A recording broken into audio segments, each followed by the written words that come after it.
Queremos iniciar hoje uma breve série de mensagens que tem por título A Procura da Felicidade.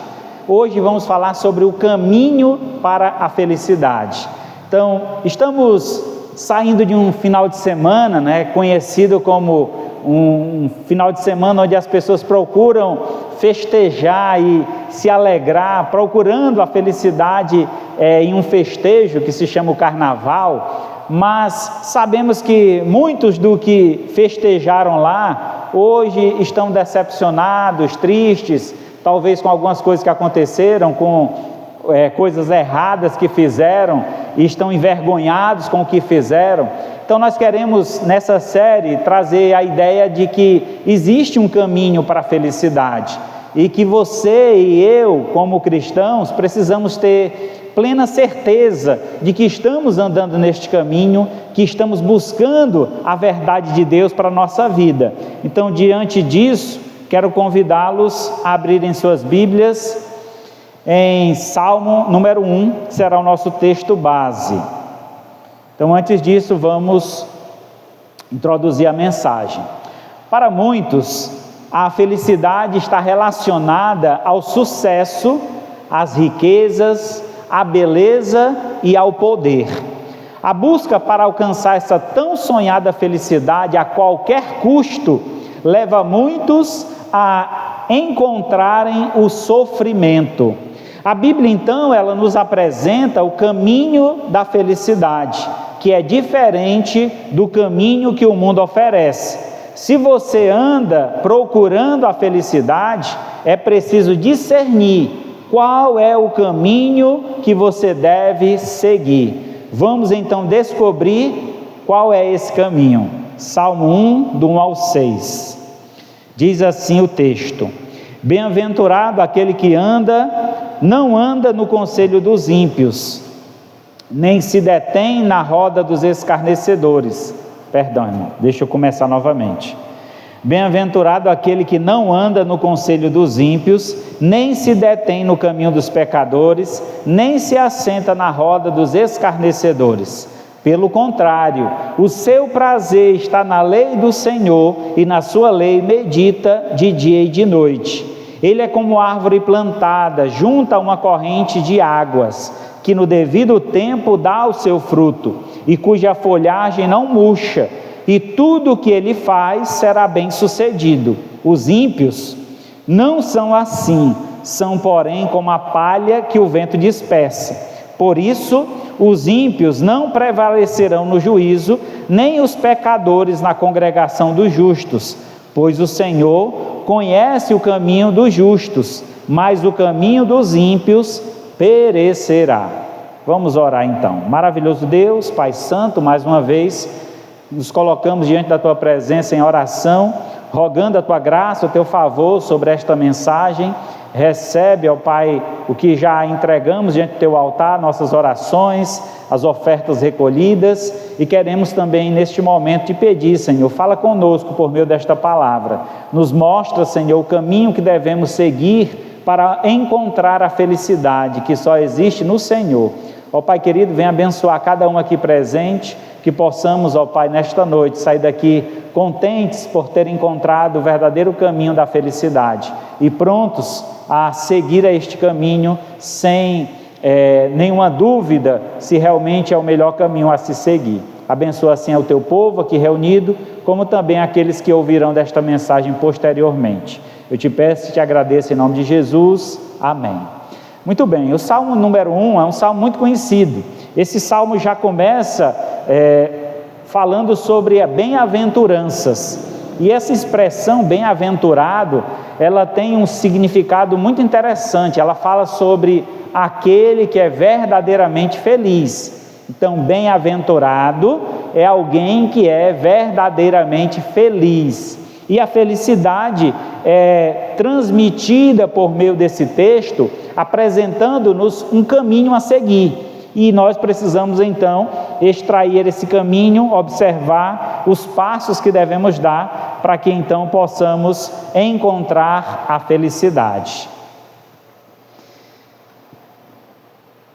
Primeiro, no caminho da felicidade, para que você possa andar nesse caminho, né? Evite as veredas do mal. Certamente, em algum momento da vida, você já tomou a decisão de pegar um atalho para algum canto que você estava indo. E algumas pessoas, ao pegar atalhos, às vezes não encontram o caminho correto. Já aconteceu isso comigo há um tempo atrás, quando estava em um retiro de jovens, e eu levei esses jovens para fazer uma trilha numa mata. E aí eu acreditava e confiava que conhecia aquela área, e comecei a andar com os jovens, passamos o rio, depois retornamos, atravessamos o rio novamente, e então eu disse, vamos por aqui que tem um atalho. E aí começamos a entrar em uma vereda, e aquela vereda foi estreitando, até o ponto que fechou completamente, não tinha mais lugar para passar. E aí eu me desesperei, mas não quis mostrar isso para as pessoas, e eu disse, gente, vocês agora, vamos todos nós gritar, tem alguém nos ouvindo? Nós já estávamos perdidos, e eu não queria dizer para eles que estavam perdidos, né? Vamos gritar, tem alguém nos ouvindo? E aí quando dá fé, alguém fala, e aí eu percebi que estava próximo à estrada, aí me guiei novamente, encontrei a estrada novamente. Mas devemos tomar cuidado quando pensamos que somos espertos demais e queremos encontrar veredas ou atalhos para a felicidade, quando na verdade a felicidade está diante de nós. O Senhor sabe o que é melhor para nós, então devemos seguir os seus conselhos. No versículo 1 do Salmo 1 diz o seguinte: bem-aventurado aquele que não anda no conselho dos ímpios.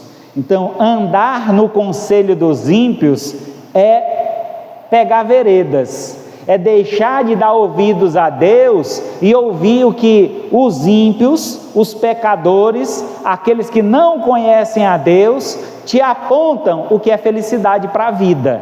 Olha, a felicidade é isso, vamos festejar, vamos fazer isso ou aquilo, vamos passear, vamos fazer tal coisa. É claro que a gente não está imune ou nós não estamos presos ao ponto de não poder curtir a vida, né? Aproveitar o que a vida nos oferece, mas devemos tomar muito cuidado para que isso não se torne o alvo para o nosso viver. Devemos viver para a glória de Deus. Então o lazer na nossa vida deve fazer parte, mas não deve ser o ponto principal da nossa vida, viver só para o lazer. Devemos lembrar que temos um propósito, temos um chamado de Deus. Então andar no conselho dos ímpios é perigoso. Segundo lugar, não se detenha no caminho dos pecadores, não pare para observar e ficar vendo como é que os pecadores estão vivendo, fazendo. Eu lembro aqui na quinta-feira antes do carnaval, na quarta-feira antes do carnaval, nos reunimos aqui para oração, e um irmão disse assim: pastor, vamos orar para que nenhum irmão caia na tentação de ir pular carnaval. Eu disse: tá certo, irmão, vamos orar sim. Mas um crente, um cristão, ele nem sequer deveria cogitar essa ideia na cabeça dele. Eu vou lá só dar uma olhadinha, eu vou lá só saber como é que está. Não, meu irmão, o cristão ele deve fugir do caminho dos pecadores. E em terceiro lugar, o texto diz: nem se assente na roda dos escarnecedores. Escarnecer é alguém que está ali falando mal de outras pessoas. Traz a ideia de um açougueiro que vai tirando a pele, tira a carne, até chegar no osso. Escarnecer, tirar toda a carne da pessoa. E assim é aquele que se assenta para falar mal dos outros, e vai puxando uma coisa e puxando outra. Rapaz, tu está sabendo disso, está acontecendo isso ou aquilo. Então escarnecer é tentar tirar ou manchar a imagem de alguém, falando mal da outra pessoa. Então aqui são atalhos que o mundo oferece para que você encontre felicidade. A felicidade está aqui, a felicidade está ali, quando na verdade o Senhor é a fonte da nossa felicidade. Alegremos no Senhor. Jó foi um homem que teve esse cuidado de se desviar do mal. E aí lá em Jó 1:8 diz justamente como Deus o reconhecia. Perguntou ainda o Senhor a Satanás: observar-te meu servo Jó, porque ninguém há na terra semelhante a ele, homem íntegro, reto, temente a Deus e que se desvia do mal.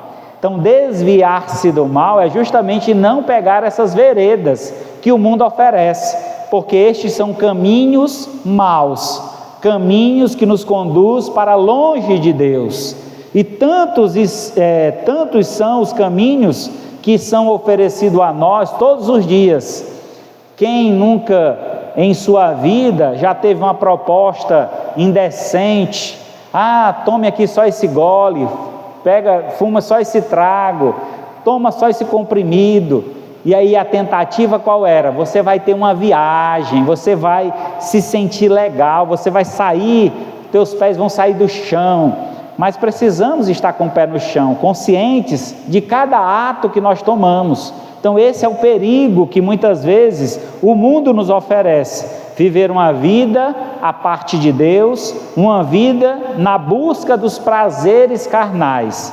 E precisamos entender que na vida o que nos alegra deve ser desviar-se do mal e fazer o que é bom. Alegrar a Deus com o nosso viver.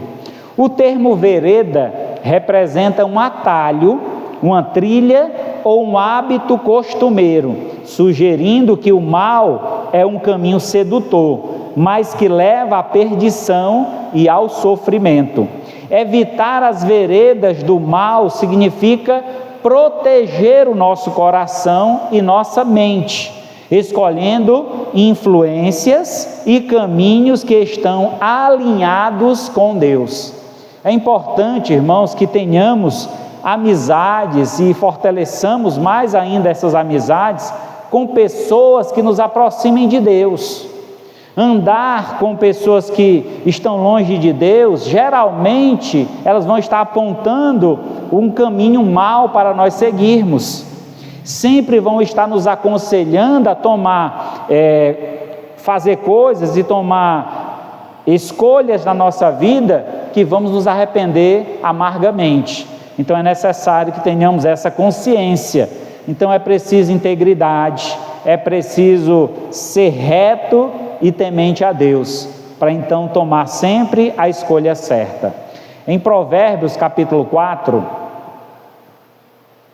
Provérbios 4, do 14 a 19, diz o seguinte: não entres na vereda dos perversos, nem siga pelos caminhos dos maus, evita-o, não passe por ele, desvia-te dele e passa ao largo, passa longe, pois não dormem se não fizerem mal, e foge deles o sono se não fizerem tropeçar alguém, porque comer o pão da impiedade e beber o vinho da violência, mas a vereda dos justos é como luz da aurora, que vai brilhando mais e mais até ser dia perfeito. O caminho dos perversos é como escuridão, nem sabem eles em que tropeçam. Então a nossa identificação deve estar claramente sendo com a luz, que é Cristo. Jesus disse: eu sou a luz do mundo, quem me segue não andará nas trevas, pelo contrário, terá a luz da vida. Então, caminhar com Cristo é caminhar na luz. Caminhar com Cristo é evitar os tropeços da vida. Cada vez que eu me coloco numa posição de que eu sou dono de mim mesmo, eu tomo minhas decisões, eu faço da minha vida o que eu quiser, geralmente quem tem esse pensamento tropeça demais, cai vez por outra. Mas aqueles que confiam no Senhor, entregam o seu caminho a Ele e o segue, esse certamente será bem sucedido no que desejar para a sua vida.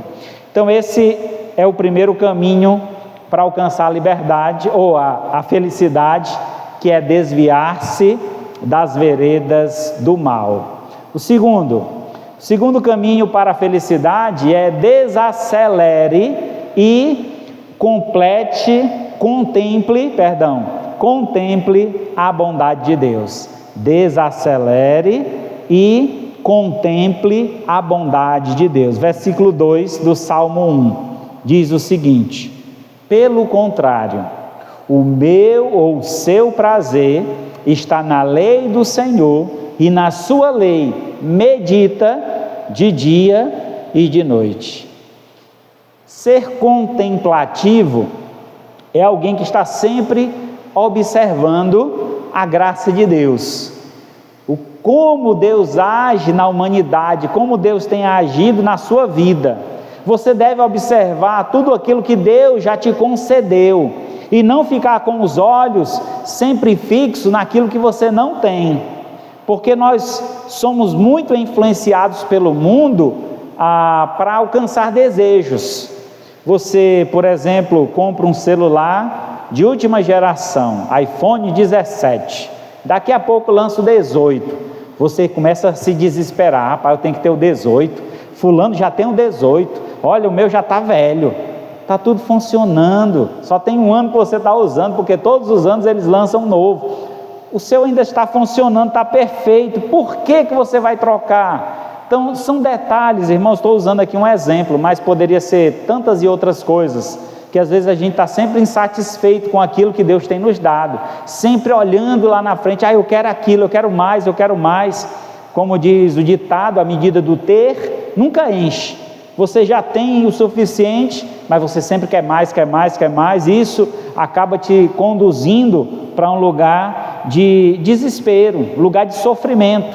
Então, pelo contrário, você deve encontrar prazer na lei do Senhor.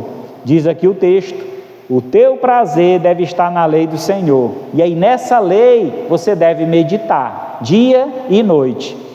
Vamos rapidinho lá no Salmo 19, não está aqui no roteiro da pregação, mas me veio esse verso agora, Salmos 19,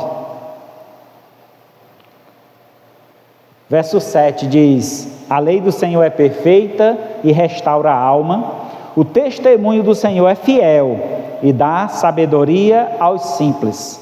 Por isso que devemos meditar na lei do Senhor, porque ela restaura a nossa alma. É através da palavra de Deus que conhecemos a vontade de Deus. Primeiramente, é através da palavra que conhecemos Deus, e em seguida a sua vontade. Logo, só existe uma maneira de conhecer a Deus, que é por meio da sua palavra. Deus se revela a nós, Deus revela-se a nós através da sua palavra. Sem essa revelação, nós não teríamos como conhecer a Deus, e sem conhecer a Deus, não há felicidade para a vida. É necessário conhecê-lo, e uma vez que conhecemos, viver para a glória deste Deus. Eclesiastes 6:9 nos orienta quanto a isso: melhor é a vista dos olhos do que o andar ocioso da cobiça. Também isso é vaidade, é correr atrás do vento. Quando eu li esse versículo a primeira vez, eu fiquei confuso, e eu disse assim: melhor é a vista dos olhos? O que quer dizer isso? Melhor é aquilo que está diante de nós, aquilo que Deus já fez na nossa vida, e às vezes a gente esquece das bênçãos que Deus já nos deu. Então aqui fala de gratidão, fala sobre a importância de nós contemplarmos aquilo que Deus tem nos dado e nos abençoado dia após dia. A sua saúde, meu irmão, o seu trabalho, a sua família, a sua igreja. Seja grato ao Senhor, olhe para o que Deus tem feito na sua vida e agradeça. Rapaz, eu não tenho tudo o que eu quero, mas tudo o que eu preciso Deus tem me dado, e louvado seja Deus por isso. Então esse sentimento, essa atitude de gratidão é que nos traz felicidade. Mas quando estamos sempre insatisfeitos e sempre ociosos, com a cobiça, desejando mais e mais e mais, nós nunca alcançamos a felicidade. A felicidade nunca chega até nós, porque ela sempre está distante, porque depositamos ela nas coisas, no ganhar, e aí sempre que não ganhamos, estamos tristes, e devemos estar alegres com aquilo que já recebemos do Senhor. Somos filhos de Deus. Isso é um grande privilégio, ser filho de Deus. Temos uma promessa do reino celestial, onde habitaremos para sempre com o Senhor. Contemple isso, olhe para isso, erga os seus olhos para o céu, foque naquilo que realmente tem valor, naquilo que realmente é eterno. Coloque o seu tesouro lá no reino de Deus e certamente você será muito feliz. Desacelerar e contemplar é deixar de andar ocioso ou ansioso, correndo atrás daquilo que não temos, e ser grato por tudo aquilo que está diante dos nossos olhos, que já foram alcançados pela graça de Deus. Tudo que nós temos foi Deus que nos deu. Então sejamos gratos por isso. Cada dia, Senhor, obrigado. Eu não tenho tudo que eu quero, mas tudo que eu preciso o Senhor tem me dado, e louvado seja Deus por isso. Então seja mais grato. É preferível desfrutar com gratidão do que se tem no presente, que é a vista dos olhos, a viver ansioso, desejando incessantemente o que não possui, que é andar ocioso da cobiça, pois a cobiça é inútil e frustrante. Diz o texto, é como correr atrás do vento. A gente consegue segurar o vento? Então você vai só correr e se cansar. Correr, correr, correr e não chega a lugar nenhum. Nadar, nadar, nadar e morrer na praia. De que adiantou? Nós não alcançamos o alvo, porque o alvo estava no local errado. O nosso alvo é Deus, a glória de Deus. Fomos feitos para a glória de Deus. Então em tudo dê glórias ao Senhor, seja grato a Deus. A Bíblia destaca a gratidão como uma postura contínua. Gratidão é uma postura contínua, é um ato de adoração, não apenas em momentos de alegria, mas em todas as circunstâncias, pois reflete confiança na soberania e no amor de Deus, trazendo então paz e mudando a perspectiva diante das dificuldades. Então nós devemos estar focados naquilo que o Senhor já tem nos dado, sendo grato pelo pouco que Deus tem nos dado, para que Ele então nos coloque em uma posição mais elevada. Então a gratidão é que nos faz subir na vida. Quanto mais gratos somos ao Senhor, mais o Senhor nos abençoa. Mas quando só reclamamos, não estamos satisfeitos com nada, aos poucos Deus vai tirando, para que nós reconheçamos quem Ele é. Então é importante essa confiança. Provérbios 30, verso 7, do 7 a 9. Duas coisas eu te peço, e não mas negue antes que eu morra. Afasta de mim a falsidade e a mentira. Não me dê nem a pobreza, nem a riqueza. Dai-me o pão com que me for necessário, para não suceder que, estando farto, te negue e diga: quem é o Senhor? Ou que, empobrecido, venha furtar e profane o nome de Deus. Então o salmista, ele faz essa oração a Deus, pedindo que Deus seja generoso para com ele, mas que dê a ele só aquilo que ele tenha condições de administrar, que ele saiba controlar, que não dê nem a pobreza, nem a riqueza.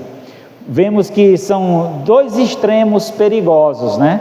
Aquele que é pobre ao ponto de se submeter a ter que tirar algo de alguém por sua necessidade, ou alguém que é rico ao ponto de esnobar que tudo que ele conquistou foi por sua força, pelo seu poder, pela sua inteligência, e Deus está fora da sua vida. Então o equilíbrio é o ponto onde encontramos satisfação e alegria. Então não precisamos nem passar pela pobreza, nem pela riqueza, mas encontrar um equilíbrio na vida, reconhecendo que Deus está no controle de todas as coisas, e tudo que nós temos, Deus tem nos concedido, e graças a Deus por isso. Em Filipenses 4, verso 11, nós encontramos o apóstolo Paulo expressando a sua alegria na satisfação daquilo que Deus tem permitido ele passar na vida. E ele diz o seguinte: digo isso não por causa da pobreza, porque aprendi a viver contente em toda e qualquer situação, tanto ser estar humilhado, como também ser honrado. De tudo e em todas as circunstâncias já tenho experiência, tanto de fartura como de fome, assim de abundância como de escassez. Tudo posso naquele que me fortalece. O que o apóstolo Paulo diz aqui é que a força dele está no Senhor, a satisfação dele está em Deus. Por isso que ele diz: eu posso passar por qualquer situação, eu não me abalo com as coisas que acontecem no meu dia a dia, porque a minha confiança está firmada no Senhor. Quem é um outro personagem da Bíblia que tem essa mesma fé demonstrada por Paulo? Vocês lembram? Jó, quando perdeu tudo, Deus me deu e Deus levou, bendito seja o nome do Senhor. Isso é satisfação, isso é a verdadeira felicidade da vida, porque ele confiava no Senhor. Ele diz assim: nu eu vim ao ventre da minha mãe, nu eu saí do ventre da minha mãe, e nu eu voltarei. Deus me deu e Deus levou, bendito seja o nome do Senhor. Então ele reconhecia que quando ele veio ao mundo, ele veio sem nada, e desse mundo nós partimos para a eternidade também sem nada, sem bem algum. Então a nossa satisfação, ou a nossa alegria, a nossa felicidade deve estar no Senhor, porque no Senhor nós temos promessas, nós temos segurança e garantia do que está reservado para nós na eternidade. Aquele que confia no Senhor, aquele que espera em Deus, terá uma vida eterna ao seu lado. Então assim a nossa satisfação e nossa alegria, porque mesmo diante das dificuldades, das lutas do nosso dia a dia, nós podemos contemplar a graça de Deus e reconhecer o seu favor, o seu cuidado em nossa vida. Vamos continuando aqui. Terceiro caminho. Em terceiro lugar, no caminho da felicidade, estenda as suas raízes na fonte da vida. Versículo 3 aqui do Salmo 1. Ele, o que é temente a Deus, aquele que segue ao Senhor, ele é como árvore plantada junto a uma corrente de águas, que no devido tempo dá o seu fruto, cuja a folhagem não murcha, e tudo quanto ele faz será bem sucedido. Vamos entender um pouco esse texto, irmãos, interessante, muito interessante. Ele está falando aqui que o homem que é temente ao Senhor, o homem que segue a Deus, este homem ele é comparado a uma árvore, mas não uma árvore qualquer, uma árvore que foi plantada junto a um ribeiro, próximo a uma fonte de água, e por conta do local onde ele está fixado suas raízes, lá ele tem todos os nutrientes necessários para ele prosperar, para ele crescer, para ele alcançar a felicidade. E aí, quem seria essa fonte para nós? Quem seria esse ribeiro para nós? É Deus.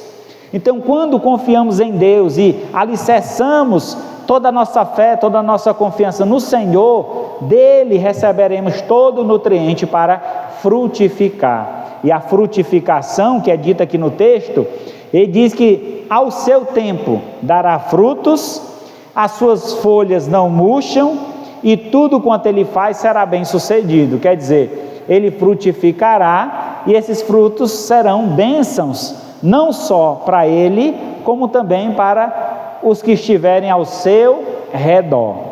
É interessante, às vezes a gente planta uma árvore no quintal de casa, e aí ela estende suas galhas para os vizinhos, e aí os vizinhos são abençoados, sendo que nunca jogaram nem uma gota d'água lá na raiz da nossa árvore. Nós cuidamos, nós preparamos todo o solo, nós regamos, mas aquela árvore cresceu a tal ponto de poder abençoar outras vidas. Devemos estar satisfeitos por isso, não nos entristecer, não ficar com raiva do vizinho porque está colhendo fruto, mas entender que Deus tem abençoado assim a sua vida, como através da sua vida Ele pode abençoar a vida de outras pessoas. Então é por isso é necessário, é fundamental criarmos raízes, e as raízes aqui são fundamentos, bases da nossa fé em Deus. Por que você crê em Deus? Por que você vem à igreja? Por que você necessita ouvir da palavra de Deus, alimentar-se dessa palavra? São raízes que você precisa cultivar, criar, para que então, fixado nessas bases, nesse conhecimento, aí virão as tempestades e você não se abalará. Virão os períodos difíceis da vida, eu queria dizer aqui as secas, né? Porque a gente enfrenta também situações difíceis, desertos em nossas vidas, mas no entanto, porque as nossas raízes estão fixadas, estão profundas em Deus, a gente não vai se abalar, as nossas folhagens continuarão verdejantes, porque é do Senhor que recebemos todo o nutriente.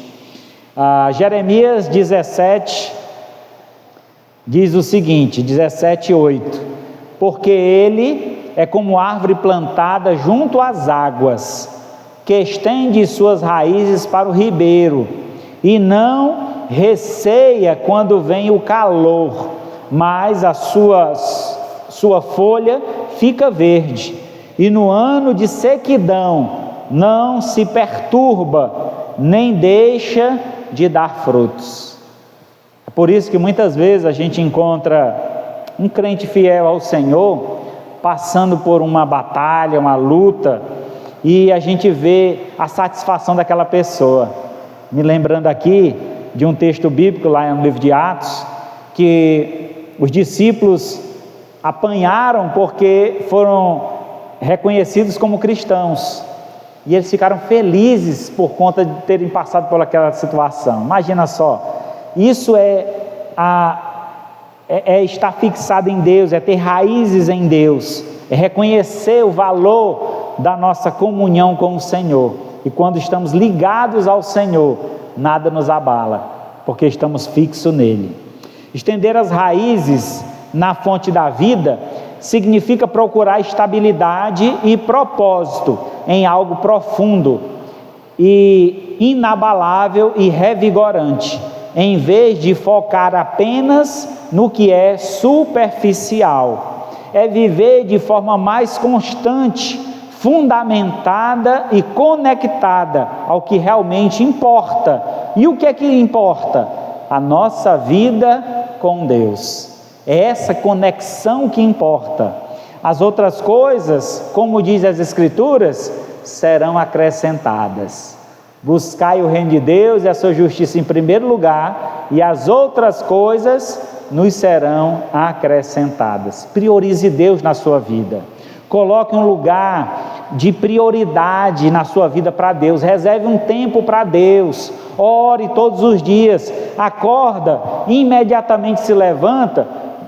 Não vai se preocupar com o que você tem para fazer naquele dia. Pelo contrário, começa entregando a sua vida nas mãos de Deus. Senhor, eis-me aqui, obrigado por mais um dia, e nesse dia, ó Pai, eu sei que muitas lutas virão, mas eu te peço, fortalece-me, dai-me força para resistir às tentações, dai-me forças para lutar contra o inimigo, dai-me força, Senhor, para vencer o mal, e que eu ande sempre na Tua luz. Então essa disposição, esse colocar a vida nas mãos de Deus, eu tenho certeza, irmãos, que as portas vão se abrir. Aquilo que você está batendo, está tentando resolver com a sua própria força, e não está dando certo, o Senhor já está com a chave na mão. É só você pedir a Ele, Ele vai abrir essa porta para você. Então confia nele, entrega o teu caminho ao Senhor, confia nele, e o mais Ele fará. Provérbios 14, 27. O temor do Senhor é fonte de vida para evitar os laços da morte. Temer a Deus é fonte de vida. Ah, eu temo a Deus, eu morro de medo. Sempre que chove, dá aquele trovão, rapaz, eu fico morrendo de medo. Pode ser que Deus está querendo me puxar. Temor a Deus não é ter medo de Deus, não, irmão. Temor a Deus é você respeitar a Deus, você confiar em Deus, você acreditar no poder de Deus, você ter fé que o tempo de Deus, tudo vai acontecer da forma correta. É você não querer acelerar as coisas, querendo resolver do seu jeito, mas confiar em Deus, que Deus no tempo certo vai abrir, vai te dar condições, vai fazer com que você resolva essa situação, vai te dar sabedoria para isso. Mas eu preciso primeiro confiar e temer. Vocês não imaginam, irmão, quanto Deus tem trabalhado no meu coração, quanto a esperar, a confiar, a saber que Ele está no controle de todas as coisas. E a gente vê as coisas acontecendo não do jeito que gostaríamos, mas entender que Deus está trabalhando e da forma que Ele trabalha sempre é a melhor forma. E às vezes, para que alcancemos algo que desejamos e esperamos, Deus precisa fazer uma limpeza, Deus precisa retirar algumas coisas da nossa vida que está nos impedindo de avançar. É a sobrecarga que nós carregamos na vida e a gente precisa colocar essa carga, dispensar essa carga e receber do Senhor o que Ele tem para nós. Ele disse: vinde a mim, todos que estáis cansados e sobrecarregados, e eu vos aliviarei, porque o meu fardo é leve, e o Senhor, o que Ele tem para nos oferecer é incomparavelmente melhor. O que Ele espera de ti, o que Ele tem para a tua vida, certamente será muito melhor do que aquilo que você anda correndo atrás para alcançar e acha que vai encontrar felicidade nisso. Nossa felicidade está em fazer a vontade de Deus. Por isso é dito aqui que o temor do Senhor é fonte de vida. Quando eu confio em Deus, eu estou satisfeito, eu fico contente, eu tenho a minha alegria ainda mais aguçada. E contrário disso, não temer a Deus e estar correndo para resolver por nós mesmos, estamos correndo atrás do laço da morte. As preocupações, os desesperos, nos colocamos em situações perigosas e certamente isso acabará mal. Você quer ser bem sucedido? Então confie em Deus, dê o primeiro lugar da sua vida para Deus e o mais Ele fará. E em quarto e último lugar, o caminho da felicidade, não há lugar para superficialidade. No caminho da felicidade, não há lugar para a superficialidade. Eis aqui um grande problema atual, dos dias atuais. As pessoas têm desenvolvido uma fé superficial, uma relação com Deus superficial. As pessoas não têm um compromisso real com Deus. Deus não tem o primeiro lugar na vida delas. Elas sempre estão procurando outras alegrias para a sua vida e perdem a oportunidade de se satisfazer em Deus, ter realmente de Deus a satisfação de sua vida. Veja o que diz o Salmo 1, verso 4 a 6, os últimos versículos. Os ímpios não são assim como aquela árvore plantada junto ao ribeiro das águas. Os ímpios, os que não confiam em Deus, não são assim. E são como, pastor? São, porém, como a palha que o vento dispersa. Vocês lembram daqueles filmes de faroeste, que vem aquele assovio, né? Aí vem um matinho rolando assim, um arbusto rolando na estrada. É essa a ideia aqui. Os ímpios são como um monte de mato seco, que o vento leva para um lado, o vento leva para o outro, e eles acham que estão fazendo alguma coisa na vida, quando na verdade só estão perdendo tempo, sendo jogados de um lado para o outro. Esses são os ímpios, os que não confiam em Deus. são como a palha que o vento dispersa. Por isso, os ímpios não prevalecerão no juízo. Haverá um dia onde todos nós estaremos frente a frente com Deus. Dia do julgamento, o dia do juízo, o dia que Deus irá julgar vivos e mortos.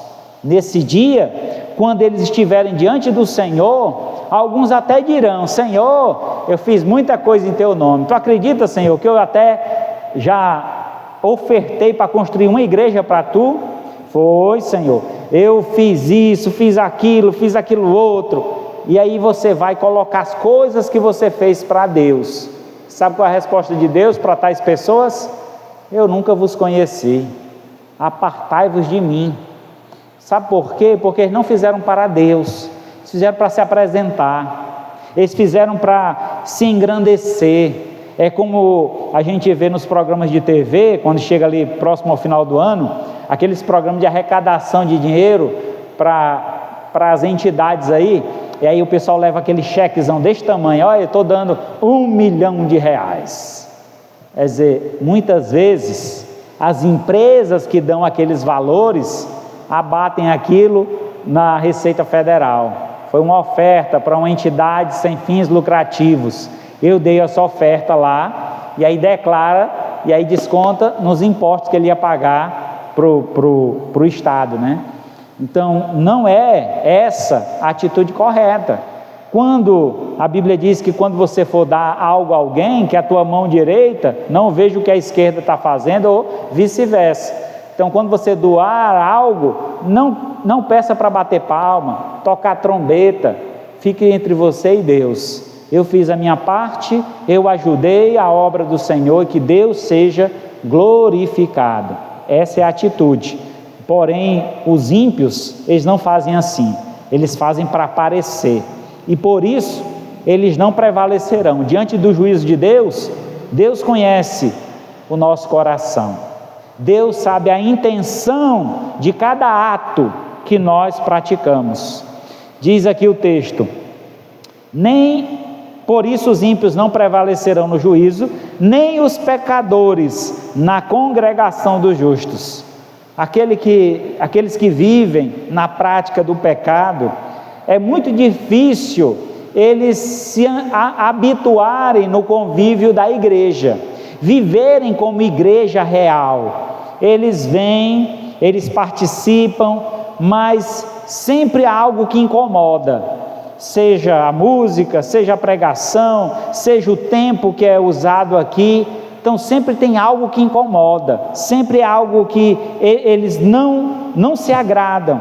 Por isso que eles não prevalecerão, eles não concordarão, eles não viverão esta vida com alegria, porque eles preferem estar na vida do pecado, ao invés de estar na comunhão com Deus, aprendendo da palavra, alimentando a sua alma, fortalecendo a sua fé, a sua confiança de que tudo vai dar certo, de que Deus vai abrir as portas. Ele prefere lutar sozinho, sem a ajuda de Deus. E verso 6: pois o Senhor conhece o caminho dos justos. O Senhor conhece a tua vida, o Senhor conhece e sabe o que você está fazendo. Deus conhece o teu viver, as tuas decisões, as tuas escolhas, e porque Ele conhece, Ele tem bênçãos para a tua vida. Mas no caminho dos ímpios, isso não vai bem. Pelo contrário, o caminho deles perecerá. Por quê? Porque o Senhor sabe qual caminho eles têm andado, que não é o caminho de Deus.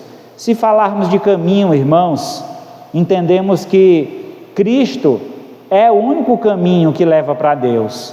Se você verdadeiramente procura felicidade, e se a felicidade está no Senhor, eu preciso andar com Cristo, eu preciso andar de acordo com as instruções de Jesus, pois Ele disse: eu sou o caminho, a verdade e a vida. Ninguém vai ao Pai a não ser por Cristo. Então é preciso ter um compromisso com Deus. Ele mesmo disse aos seus discípulos: Se alguém quer me seguir, tome a sua cruz e siga-me. Não tem como ter uma relação com Deus, uma intimidade com Deus, de vez em quando dá vontade. Não, eu preciso me relacionar com Deus todos os dias. Entenda o que eu estou falando, não quero dizer que você precisa estar todo dia na igreja, seria uma maravilha. Para mim seria um prazer ter todos os dias os irmãos aqui e a gente adorando a Deus todos os dias. Mas você pessoalmente precisa de uma conexão diária com Deus. Não dependa só de mim para se conectar com Deus. Conecte-se com Deus através da leitura bíblica, através do estudo da palavra, através da oração, diariamente. Não espere só pelo domingo. Quando for domingo eu vou buscar o Senhor. Não, busque o Senhor todos os dias, pois Ele estará pronto para te dar ouvidos e responder às tuas orações. 1 João 2,15 diz o seguinte: não ameis o mundo, nem as coisas que há no mundo. Se alguém amar o mundo, o amor do Pai não está nele. Porque tudo o que há no mundo, a concupiscência da carne, o desejo da carne, a concupiscência dos olhos, o desejo dos olhos e a soberba da vida, não procede do Pai, mas procede do mundo. Ora, o mundo passa, bem como suas concupiscências ou seus desejos. Porém, aquele que faz a vontade de Deus permanece para sempre ou eternamente. Aqui então nós temos uma orientação de Deus sobre essa superficialidade que Deus não quer que aconteça entre nós. Pelo contrário, entre nós e Deus deve haver um amor genuíno, um amor real, um amor verdadeiro, um amor de entrega, um amor de sacrifício.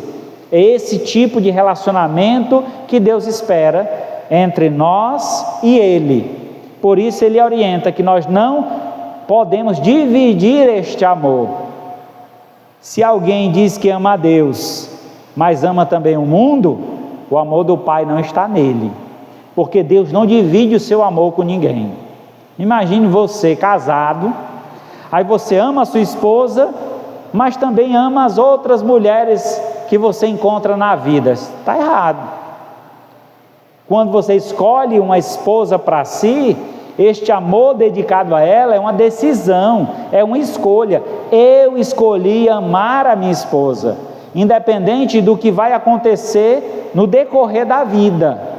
Às vezes não conhecemos o nosso cônjuge quando tomamos essa decisão, não conhecemos ele plenamente, mas com o passar dos anos vamos conhecendo mais, e quanto mais conhecemos, aprendemos a amar mais aquela pessoa, escolhemos mais amar aquela pessoa.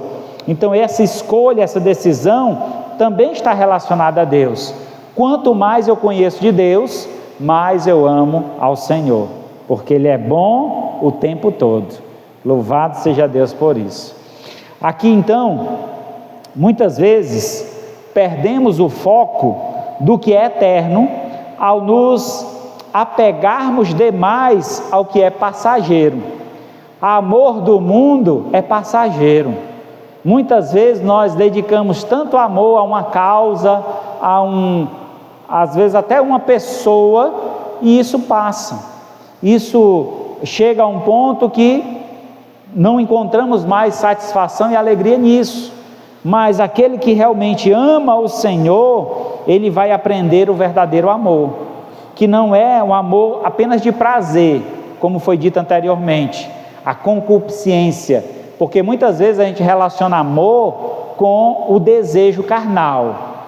Você, quando vê aquela pessoa pela primeira vez, desperta uma atração, essa atração desenvolve uma paixão, e aí você, muitas vezes é uma paixão avassaladora, que é mais forte do que você, porque aquilo é um desejo, o desejo da carne, e você se lança, se deixa levar por aquele desejo. Mas você, como um cristão, deve ter consciência que nós devemos ter um autocontrole, o domínio próprio. não se deixar levar pelos prazeres da carne, pelo contrário, devemos estar buscando primeiramente Deus em nossa vida, para que então possamos ter discernimento naquilo que agrada ao Senhor. O verdadeiro amor deve ser baseado em propósito, em entrega e fé. O verdadeiro amor deve ser baseado em propósito, entrega e fé.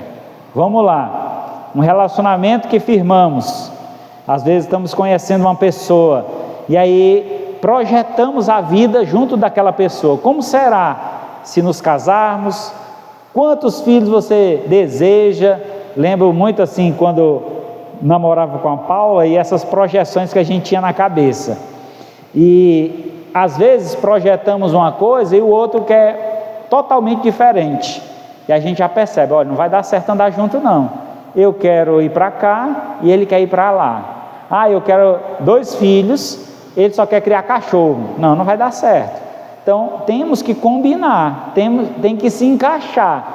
Eu quero ir para a igreja, ele quer ir para o forró, vai dar certo um relacionamento desse? Não vai. Então a gente tem que entender que precisa ter um propósito, precisa ter uma entrega e precisa ter uma fé. Não apenas um sentimento momentâneo ou prazeres passageiros deve estar relacionado ao nosso amor. Não troque o amor de Deus pelo amor aos prazeres mundanos. Pelo contrário, tenha maior amor por Deus e você vai encontrar a verdadeira felicidade. E Provérbios 10, 28.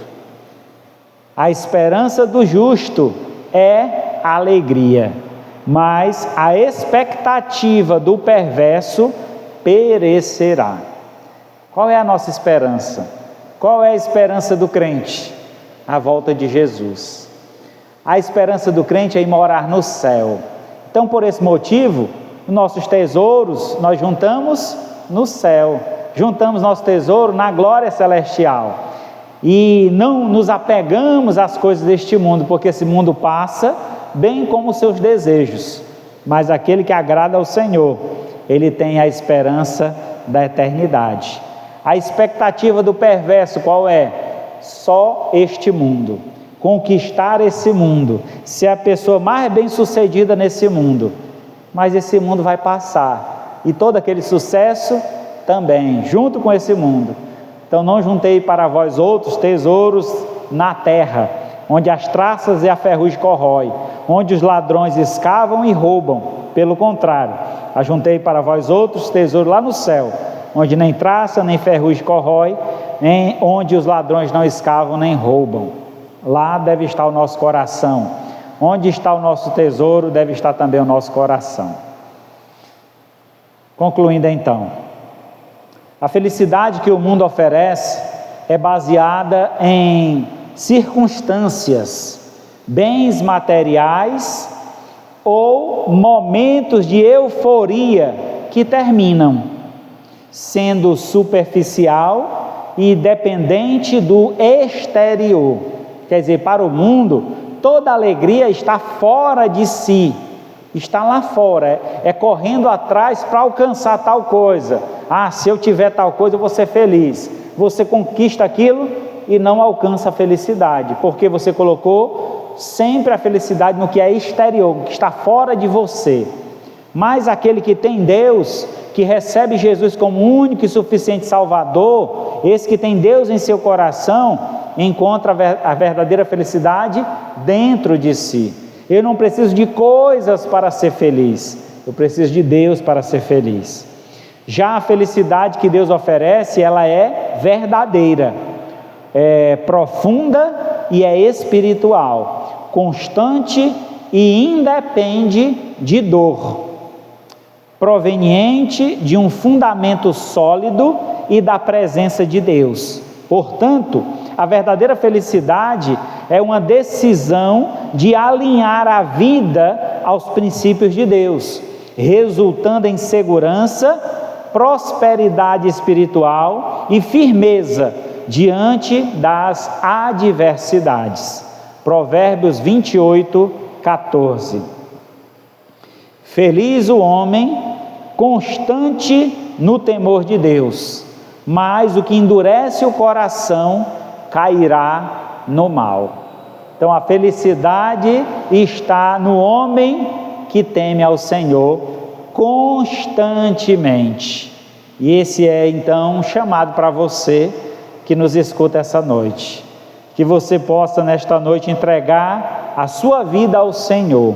E tendo entregue a sua vida a Deus, você terá a oportunidade de andar no caminho da felicidade. Então receba o Senhor nesta noite e que você possa viver a verdadeira felicidade que está em Deus.